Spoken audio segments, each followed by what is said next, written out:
En plena boda, mi novia dedicó una canción de amor a su ex. Tomé el micrófono y dije, el bar es gratis. Porque no hay boda. Mi novia quiso cantarle una canción de amor a su ex en nuestra boda. Eso fue todo. No una broma, no un malentendido, no una exageración sacada de contexto para hacerla más digerible. Fue real.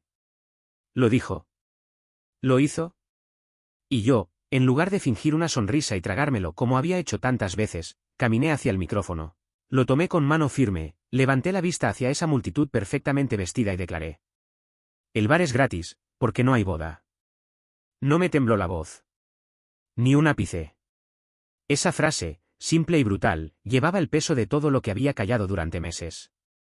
Cada silencio incómodo, cada mirada evitada, cada advertencia ignorada. Era el eco comprimido de una verdad que me había negado a aceptar. Pero, claro, para entender cómo llegué a estallar así, con traje, corbata y los padrinos paralizados detrás, hay que rebobinar la cinta. Esta catástrofe no nació en el altar. Fue una erosión lenta, elegante, envuelta en sonrisas y discursos de compromiso. Me llamo Sergio.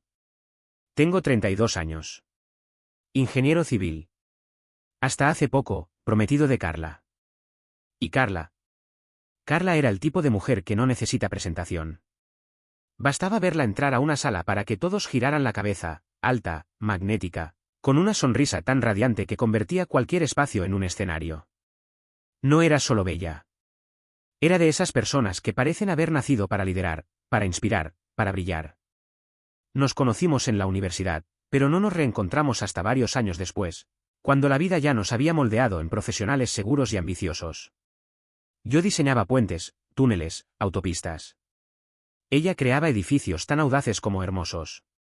Arquitecta reconocida, adorada por sus colegas, envidiada por sus rivales. Desde afuera, éramos una pareja de catálogo, exitosos, atractivos, llenos de planes. Pero debajo de ese barniz, algo chirriaba. Algo que nunca supe nombrar, pero que me habitaba como una molestia constante. Una punzada silenciosa.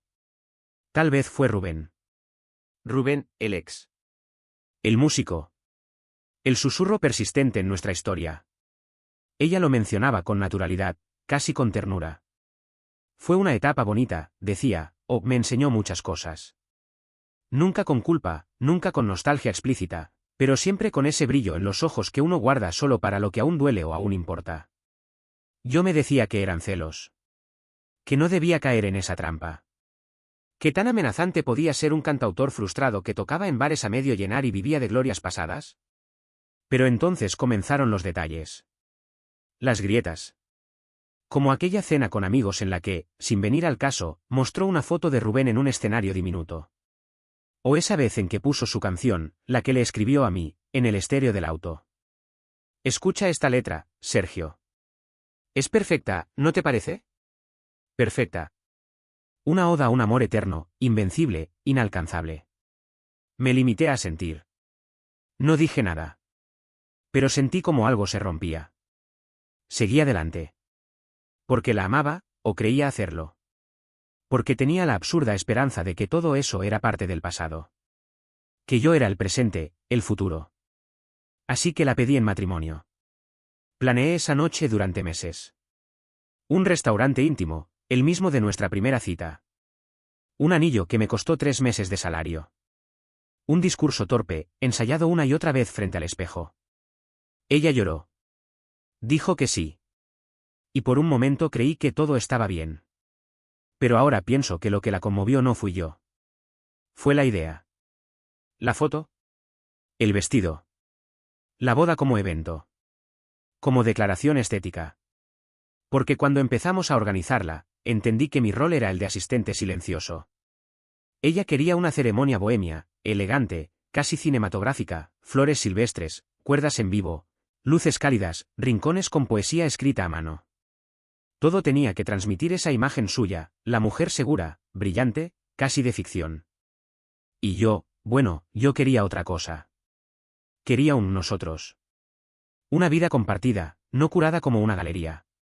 Pero para entonces ya estaba demasiado dentro. Demasiado ciego. Demasiado cobarde. Hasta que ese día llegó. Y ella, con la voz temblorosa de emoción, anunció que quería dedicarle una canción. ¡Ay! Rubén. Y lo hizo sin pudor. Como si fuera lo más natural. Como si yo, de pie frente a ella, con un anillo en el bolsillo interior del saco, no existiera. Pero existí. Y tomé el micrófono. La planificación de la boda se convirtió en una producción cuidadosamente orquestada. Carla soñaba con una ceremonia majestuosa, con pinceladas artísticas, músicos en vivo, flores silvestres dispuestas con descuido calculado y una atmósfera bohemia que evocara sofisticación sin parecer pretenciosa. Todo tenía que brillar, pero no por amor, sino por estética. Yo, como tantas otras veces, me limité a sentir y seguirle el paso. Ni siquiera protesté cuando relegó mis ideas al margen o cuando su entusiasmo se enfocó más en el mantel bordado que en la vida que nos esperaría después del brindis. Quise pensar que estaba nerviosa, que esa obsesión con los detalles era su forma de controlar lo incontrolable. Me ofrecí incluso a cubrir una gran parte de los gastos, aunque su familia tenía recursos de sobra. Quería demostrarle que estaba dispuesto a todo por verla feliz. Pero cuanto más avanzábamos, más la sentía lejana. Sus palabras eran cortas, sus ojos distraídos. Y entonces lo dijo. Invité a Rubén. Se lo soltó como quien menciona un cambio en el menú. Yo la miré en silencio, buscando un gesto de ironía en su rostro. No lo encontré. ¿Qué? ¿Por qué? Es un gesto de madurez, Sergio. No voy a borrar mi historia. No quiero vivir con rencores. Su tono era firme. No pidió permiso. Me lo comunicó como si ya estuviera decidido, y lo estaba. Asentí. Una vez más. Porque en ese momento aún me aferraba a la idea de que ceder era sinónimo de amar. Pero entonces llegó la verdadera puñalada, su despedida de soltera. Publicó una serie de fotos en Instagram, copas alzadas, amigas riendo, la playa de fondo. Y entre las historias, una imagen con Rubén etiquetado y un mensaje que me dejó helado. Amores que no se olvidan. El mundo no se detuvo, pero dentro de mí algo sí. Esa noche la enfrenté. No grité. No lloré. Solo le mostré la pantalla. ¿Qué significa esto? Se echó a reír. Fue una broma, Sergio. Estás paranoico. Paranoico. Así me llamaba cada vez que algo no me cuadraba. Convertía mis heridas en manías, mis sospechas en delirios. Me hacía dudar de mi percepción, como si yo estuviera torciendo la realidad a mi antojo. Pero no estaba loco. Estaba solo. Ahora, cuando repaso cada momento, sé que debía haberme marchado mucho antes. Que esa risa suya no era despreocupación, sino desprecio disfrazado de encanto. Pero en lugar de irme, elegí esperar. Me dije que todo cambiaría una vez casados. Que esa ceremonia sería la bisagra entre lo torcido y lo recto. Iluso. Porque el amor verdadero no necesita excusas, ni promesas vacías, ni fantasmas sentados entre los invitados. El amor no juega con los límites del otro como si fueran decorado. El día de la boda amaneció radiante. La ciudad despertaba envuelta en una niebla dorada que se disipaba con elegancia. Un cuadro hermoso, casi cinematográfico. Me levanté antes del amanecer, incapaz de seguir fingiendo que dormía. Me acerqué a la ventana del hotel y observé en silencio el tránsito lento, los edificios dorados, la gente que comenzaba su día sin saber que el mío se desmoronaba. Me vestí con lentitud. Abotoné mi camisa como quien arma un escudo. Ajusté la corbata con manos que ya no estaban seguras de su función. Me miré al espejo y busqué una señal de firmeza en mis ojos. No la encontré. Lo único que vi fue a un hombre cansado de ignorar lo evidente. Intenté recordar por qué había llegado hasta allí. Volví a aquella primera cita, cuando Carla hablaba con fuego en los ojos sobre construir rascacielos que desafiaran la gravedad. Recordé cómo me reía con ella, cómo creía que el mundo se detenía en su risa. En algún momento, realmente creí que ella era mi hogar. Pero esos recuerdos ya no eran míos. Eran de otro Sergio, uno que aún creía que el amor era suficiente. Llegué al lugar de la ceremonia con el corazón encogido. El jardín estaba impecable, los arreglos florales eran un poema silvestre, los invitados sonreían, ajenos a la grieta bajo mis pies. Saludé a todos con la cortesía de un buen actor. Algunos me abrazaban y me decían que se notaba lo feliz que estaba. Feliz. Qué palabra tan ajena me sonó en ese momento. Qué lejos quedaba de lo que realmente sentía, un vértigo sordo, un presentimiento que no sabía poner en palabras. Pero lo entendí después. Lo entendí cuando ella subió al escenario con un micrófono y dijo: «Quiero cantar una canción. Esta va dedicada a alguien que marcó mi vida. A Rubén». Y fue entonces que mi cuerpo se movió solo. Caminé hacia el micrófono. Respiré hondo. Y lo dije. El bar es gratis, porque no hay boda. Y entonces llegó el momento. La música comenzó a flotar entre los murmullos expectantes, y una oleada de cuerpos se puso de pie al unísono. Giré hacia el pasillo, sintiendo cómo la sangre se me agolpaba en las sienes. La esperé, de pie, como un soldado antes del disparo. Y ahí estaba ella. Carla. Radiante. Una visión impecable envuelta en blanco, caminando hacia mí como si lo hiciera sobre nubes. El velo danzaba detrás suyo con una gracia casi irreal, y su mirada, al principio, parecía buscarme, como si durante ese instante suspendido, fuéramos solo ella y yo. Pero no. No era así. Porque cuando sus ojos se encontraron con los míos, vi algo que me heló por dentro. No era amor. Ni emoción. Ni siquiera nervios. Era una distancia inexplicable, una ausencia disfrazada de elegancia. Como si su alma ya hubiera salido por la puerta trasera y solo quedara el eco de su figura caminando hacia el altar.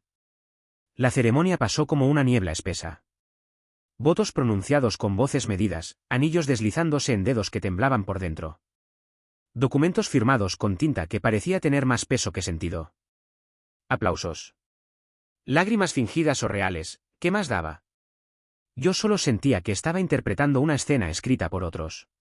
Un actor confundido que ya no sabía cuál era su papel. En la recepción, el jazz llenaba el ambiente con elegancia distraída. Las copas tintineaban, la gente reía, se abrazaban, compartían anécdotas. Todo tan cuidadosamente construido para parecer perfecto. Y allí estaba ella, flotando entre los invitados con esa sonrisa de postal, agradeciendo, abrazando, saludando. Carla era una anfitriona brillante. Pero mientras la observaba, me di cuenta de que con Rubén no era simplemente cordial. Era diferente. Los gestos eran más suaves, las risas más largas. Las miradas, más profundas. Él estaba ahí, sentado cerca del escenario, guitarra apoyada en su regazo, como si fuera parte del decorado. Despreocupado. Encantador. Y cuando nuestras miradas se cruzaron, sonrió. No con cortesía, sino con esa sonrisa de quien ya ha ganado una batalla que el otro aún no sabe que ha perdido. Entonces ocurrió. Carla caminó hacia el micrófono. El salón se sumió en un silencio elegante, de esos que anuncian un discurso, una broma, tal vez un brindis espontáneo. Yo recé por un gesto simple. Un agradecimiento, una anécdota tierna, un recuerdo compartido. Pero no. Quiero cantar una canción especial, dijo con voz segura, casi luminosa. Es algo que significa mucho para mí. Mi corazón se detuvo. No como metáfora. Realmente sentí el vértigo de una caída sin fin. Esta canción la escribieron para mí hace años, continuó, y siempre ha sido importante. Rubén, esto es para ti. Mi estómago se encogió como una hoja quemada. Rubén. Ella acababa de pronunciar su nombre como quien invoca a un dios antiguo. No disimuló. No titubeó. Simplemente lo dijo, sin vergüenza, sin piedad. Como si yo no existiera. Como si este día no nos perteneciera. Y entonces empezó a cantar. Su voz era hermosa. Lo había olvidado. Suave, afinada, melancólica. Y eso fue peor. Porque la letra no era neutra. Era una daga vestida de melodía. Hablaba de amores que desafían el tiempo, de almas que se reconocen incluso en la oscuridad, de pasiones que sobreviven a todo, incluso al olvido. Cada palabra era un disparo silencioso. No a mí como hombre, sino a nosotros como historia. Como proyecto. La sala entera pareció contener la respiración. Algunos invitados intercambiaban miradas incómodas. Otros fingían atención en sus copas, como si concentrarse en las burbujas del champán los salvara del bochorno colectivo. Yo no me moví. Tenía una copa en la mano. No la había probado. No podía. Solo la apretaba con fuerza, mientras sentía como la realidad se desmoronaba alrededor mío como una maqueta mal ensamblada. Una pregunta empezó a latirme en la cabeza. ¿Por qué? ¿Por qué este lugar, este momento, esta forma? ¿Por qué hacerlo frente a todos? ¿Por qué no simplemente decirme que ya no? Cuando la última nota se desvaneció, nadie supo qué hacer. Unos aplaudieron por compromiso. Otros apenas se atrevieron a mover las manos. El silencio tenía filo. Un filo que cortaba en todas direcciones. Yo dejé la copa sobre la mesa. No con rabia. Con decisión. El vidrio golpeó la superficie con un sonido hueco, seco. Se hizo un nuevo silencio. Mis pasos resonaron en el salón mientras me dirigía al micrófono. Cada mirada se clavó en mi espalda. Tomé el micrófono con ambas manos. Lo sentí frío, pesado. Como si contuviera todo lo que me había guardado durante meses. Respiré hondo. Mi voz temblaba por dentro. Pero por fuera, no. Gracias a todos por venir. Mi voz sonó más firme de lo que me hubiera atrevido a imaginar. Clara, templada. Un contraste absoluto con el caos que se desataba dentro de mí. El bar es gratis, porque no hay boda. Y eso fue todo. Sin florituras. Sin explicaciones. Me di la vuelta y caminé hacia la salida sin mirar atrás. Los murmullos me rodeaban como un enjambre, confusión, incredulidad, tensión suspendida en el aire. Algunos rostros se giraron hacia Carla. Otros hacia Rubén. Yo no miré a nadie. Solo escuchaba mis propios pasos y el tambor insistente de mi corazón. Llegué al auto con las manos temblorosas. Apenas logré insertar la llave. Cuando por fin el motor rugió, pisé el acelerador sin saber a dónde iba, ni cuánto tiempo conduciría. Solo necesitaba alejarme. Del salón, del vestido blanco, de las palabras que aún resonaban como veneno en mis oídos. Las farolas dibujaban sombras largas sobre el asfalto mientras las lágrimas, contenidas por tanto tiempo, empezaban a brotar. Lloraba sin ruido. Como quien sabe que ya no hay nada que decir. Y entonces me golpeó. No era solo lo que Carla había hecho, dedicarle una canción de amor a su ex en plena boda, sino lo que todo aquello representaba. Era el cierre brutal de una mentira prolongada. La certeza de que había estado construyendo algo real con alguien que solo interpretaba un papel. Que mientras yo soñaba con cimientos firmes, ella decoraba una fachada. Y entendí, en esa carretera desierta, que a veces el acto de amor más sincero no es resistir. Es soltar. Aunque te desgarre. Aunque duela más de lo que imaginabas poder soportar. Pero soltar, soltar no es poético. No cuando has invertido años, esperanzas, versiones de ti mismo que solo existieron en función del otro. Soltar es rendirte a la verdad más cruel, que el futuro que idealizaste era un espejismo. Que las risas, los planes, las complicidades, quizá nunca fueron tan reales como tú creías. En los días siguientes, intenté distraerme con lo que fuera. Rutinas vacías. Caminatas sin rumbo. Silencios que pesaban más que cualquier conversación. Pero los mensajes llegaron igual. Carla fue la primera en romper el hielo, como si el telón no se hubiera caído. Sergio, esto es un malentendido. La canción no significaba nada. Solo quería ser amable. Amable. ¿Eso era? Luego vino el reproche. No puedo creer que hayas arruinado nuestra boda delante de todos. ¿Cómo pudiste ser tan egoísta? Y más tarde, el arrepentimiento. Esa forma sutil que tienen algunos de suplicar sin dejar de justificarse. Lo siento tanto. Cometí un error. Solo necesito que me escuches. Al principio respondí. Quería entender. Quería una razón. Una excusa que hiciera todo menos humillante, menos definitivo. ¿Por qué hiciste eso, Carla? ¿Por qué, si se supone que yo era tu presente? Sus respuestas eran torpes, contradictorias. Fue un impulso. No significó nada. No pensé que te afectaría así. Eso me desgarró más que la canción. Porque si realmente no pensó en mí, ¿cuándo lo hizo? ¿Alguna vez? Fui apagándome en silencio. Dejé de contestar. No por castigo. No por orgullo. Sino porque entendí que seguir hablándole era como intentar tapar una herida con cristales. Ella insistía. Palabras bonitas, promesas, declaraciones de amor tardías. Pero ya no quedaban puentes. Ni orillas. Las palabras no bastan cuando los actos ya arrasaron con todo. Y así, en medio de ese limbo emocional, tomé una decisión que jamás creí tener que enfrentar. Fui a ver a un abogado. La escena tenía algo de absurda. Estaba allí, en una oficina silenciosa, rodeado de estanterías repletas de códigos y sentencias, explicando cómo un matrimonio había muerto antes de nacer. Quiero iniciar el proceso de divorcio, dije. Esa palabra se me quedó atorada en la garganta, como una espina. No porque todavía la amara, sino porque simbolizaba el colapso de un sueño. Divorcio. Nunca imaginé que formaría parte de mi historia. El abogado asintió con una calma casi clínica. Tomaba notas mientras yo hablaba de votos, canciones, traiciones. ¿Hubo acuerdo prenupcial? Negué con la cabeza. Entonces tendremos que negociar la división de bienes, dijo. Y de repente todo se volvió cifras, porcentajes, términos legales. Como si el amor pudiera deshacerse con una hoja impresa y un par de firmas. Así es como funciona el mundo, supongo, no importa cuánto duela lo que se rompe, mientras puedas clasificarlo y archivarlo en una carpeta. Carla no lo tomó bien. Cuando se enteró de que había iniciado el proceso de divorcio, su reacción fue tan visceral como predecible. Me llamó fuera de sí, gritando al otro lado del teléfono como si el mundo se le viniera abajo por primera vez. ¿Divorcio? ¿En serio, Sergio? Esto es ridículo. Podemos arreglarlo. Su voz era un torbellino de rabia, negación y miedo. Pero ya no quedaba nada que arreglar.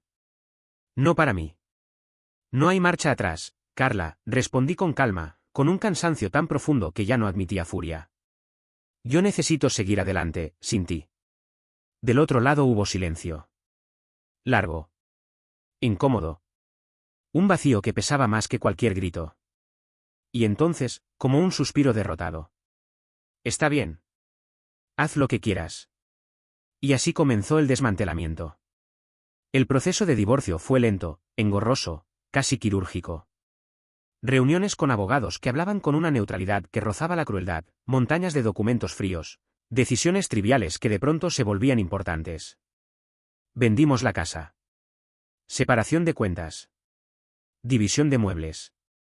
Cada objeto compartido, la lámpara del salón, el sofá azul, el juego de copas que nunca usamos, era como arrancar una página de un libro que ya no íbamos a terminar de leer. No quedaban ni promesas ni peleas. Solo piezas sueltas de una vida que jamás fue entera. Y como si el universo no hubiera terminado de desenterrar verdades, los mensajes comenzaron a llegar. Personas que conocían a Carla, amigos en común, colegas, incluso familiares, empezaron a escribirme. Algunos con cautela. Otros, con brutal sinceridad. Un amigo me contó que la había visto cenando con Rubén semanas antes de la boda. Una prima me envió capturas de mensajes entre ellos, llenos de ambigüedad y tensión latente. La hermana de Carla me llamó una noche, con la voz rota por la culpa. Ella nunca te eligió, Sergio. Siempre fue él. Lo siento tanto.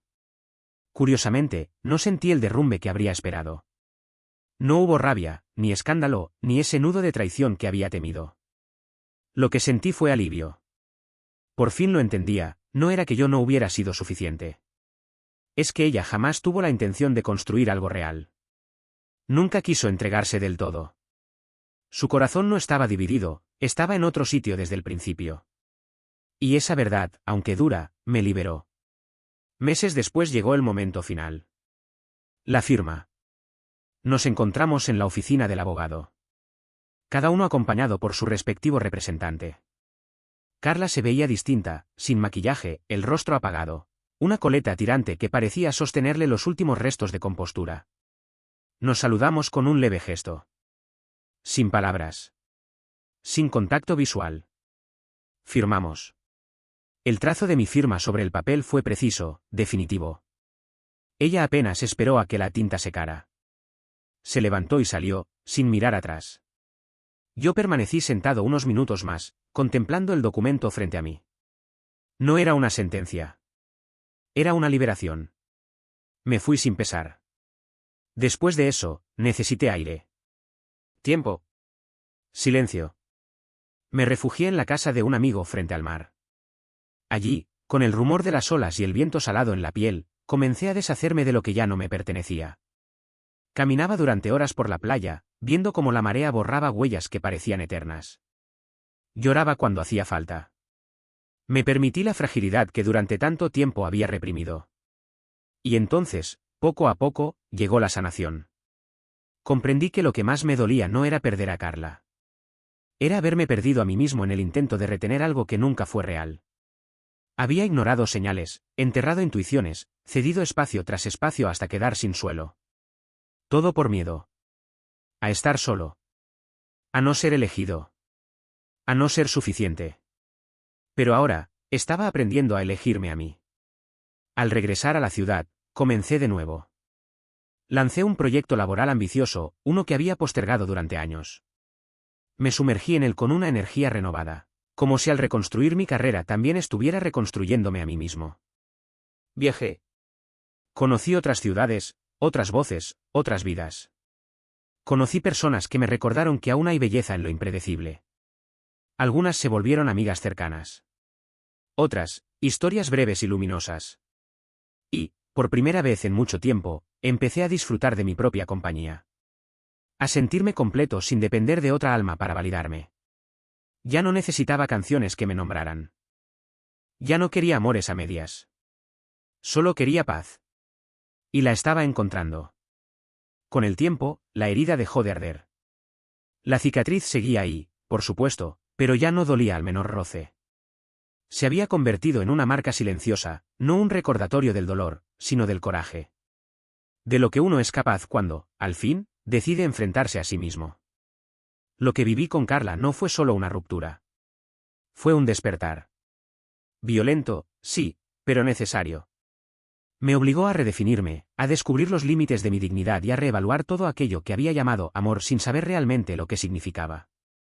Después de aquel derrumbe, el nuevo proyecto laboral no fue solo una oportunidad profesional. Fue un salvavidas. Se trataba de un ambicioso plan para diseñar infraestructuras sostenibles en comunidades rurales de distintos países. Me lancé a ello con una energía que nacía, más que de la pasión, de la necesidad de reinventarme. Viajé más de lo que jamás imaginé.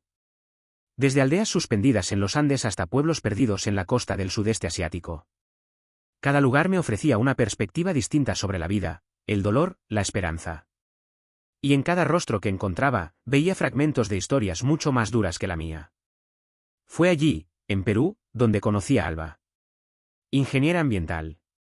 Inteligente, comprometida, de una serenidad que imponía más que 1000 palabras. Trabajábamos juntos en un proyecto para llevar agua potable a una comunidad remota, y desde el principio hubo algo en ella que me inquietó, en el mejor de los sentidos. Con Alba no había artificios. No había juegos, ni contradicciones disfrazadas de misterio. Era transparente. Hablar con ella era fácil. Fluido. Humano. Y por primera vez en mucho tiempo, sentí que alguien me escuchaba sin evaluarme. Que podía compartir mis frustraciones, mis dudas, incluso mis errores, sin miedo a ser medido o malinterpretado. Pero no estaba listo. Aún no. Tenía miedo de abrir otra puerta, de volver a entregar mi vulnerabilidad como si nada hubiera pasado. Así que nos mantuvimos dentro de los límites de lo profesional. O al menos, eso intenté.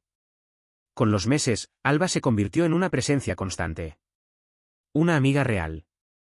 De esas que no intentan arreglarte, sino que simplemente caminan contigo. Gracias a ella, empecé a recordarme lo que merecía: serenidad, reciprocidad, respeto. Amor, sí. Pero uno que no duela más de lo que cura. Mientras tanto, algo más empezó a cambiar en mí. Dejé de mirar hacia atrás con rabia. Ya no me obsesionaba con Carla. A veces, cuando su nombre aparecía en alguna red social o alguien la mencionaba en una conversación, ya no sentía esa punzada amarga en el pecho. Me contaron que había intentado volver con Rubén. Que duraron poco. Que él, según los rumores, no soportó la intensidad errática que ella siempre disfrazó de pasión. También escuché que su reputación profesional se resintió. Muchos empezaron a dudar de su seriedad. Al final, una arquitecta que abandona su boda en público no genera confianza en sus clientes, supongo. No me alegraba de su caída, pero tampoco sentía culpa. Había hecho lo único que podía hacer para salvarme: irme. Dejar de intentar rescatar a alguien que ni siquiera reconocía que estaba cayendo. Carla se quedó en su pasado. En su versión idealizada de una historia que nunca existió. Yo, decidí mirar hacia adelante. Y seguir caminando. Volví a encontrar belleza en las cosas simples. Empezaron a gustarme las mañanas lentas, los amaneceres que me sorprendían con una taza de café caliente en la terraza de algún hotel desconocido. Me apasionaba explorar mercados locales, probar platos extraños, aprender palabras en idiomas que jamás había escuchado antes. Empecé a escribir. Un diario. Nada pretencioso. Solo páginas sueltas llenas de pensamientos, dudas, aprendizajes. Palabras que me ayudaban a ordenar lo que vivía, a entender el dolor y, sobre todo, a darme cuenta de cuánto había crecido. Cada palabra escrita era una afirmación: seguía aquí. Había sobrevivido no solo al fracaso de una relación, sino al derrumbe de una ilusión. Y eso, en el fondo, fue el mayor acto de amor propio que había realizado hasta entonces. No sé qué pasará después. No sé si Alba o alguien más será parte de mi historia de ahora en adelante. Pero lo que sí sé es que ya no estoy huyendo. No busco llenar vacíos, ni disfrazar el miedo con compromiso. Solo quiero vivir con verdad. Y esta vez, lo estoy haciendo. Con el tiempo, comenzaron a llegar mensajes inesperados. Personas que no conocía, algunas cercanas a amigos, otras completamente ajenas, me escribían para contarme que habían oído mi historia. No buscaban detalles morbosos, ni querían saber qué pasó realmente. Solo querían agradecer. Leí lo que hiciste, decía uno. Gracias. Me diste el valor para salir de una relación que me estaba consumiendo. Pensé que estaba loca por dudar de mi pareja, hasta que vi que no estaba sola, escribió otra. Había algo profundamente humano en esas confesiones anónimas, algo que me conmovía más de lo que podía explicar. Nunca imaginé que mi propia caída, tan expuesta, tan dolorosa, pudiera convertirse en luz para otros. Pero así fue. Y eso, más que cualquier cierre legal o distancia emocional, me hizo sentir verdaderamente en paz. Un día cualquiera, mientras tomaba un café en una calle empedrada de Lisboa, contemplando el lento vaivén de la vida junto al Tajo, recibí un mensaje de Alba. ¿Cuándo vas a dejar de huir? Sonreí. No necesitaba contexto. Sabía exactamente a qué se refería. Durante meses había caminado junto a ella con paso medido, cuidando no pisar el terreno del amor, como si bastara con quedarme en la frontera de lo posible para estar a salvo. Tenía miedo. De ilusionarme. De entregarme. De volver a equivocarme. A veces dudaba incluso de si merecía algo tan simple como ser querido de verdad. Pero allí, con el sol tiñendo de oro las aguas tranquilas del río, entendí lo esencial: uno no puede controlar lo que vendrá, pero sí puede decidir cómo enfrentarlo. Y esta vez, yo quería enfrentarlo con ella. Le respondí. Deja de presionarme. Ya casi estoy listo. Su respuesta no tardó. Bien. Porque no pienso rendirme tan fácilmente. Volví a sonreír. Guardé el teléfono. Y me quedé en silencio, observando cómo el cielo se fundía con el agua, mientras en mi interior se abría un espacio nuevo. No era euforia. Era calma. Y era real. Por primera vez en mucho tiempo, sentía que no le debía nada a nadie. Ni explicaciones. Ni excusas. Ni máscaras. Solo la responsabilidad de ser honesto conmigo mismo. Sabía que el camino hacia el amor verdadero no sería lineal. Que habría temores, inseguridades, barreras que aún quedaban por derribar.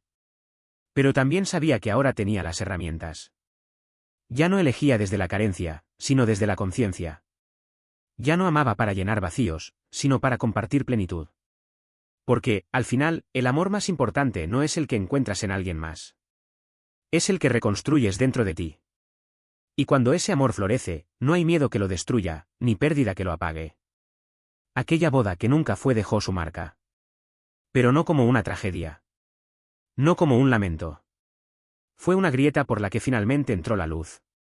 La vida, a veces, nos detiene justo antes de cruzar puertas que no tienen regreso.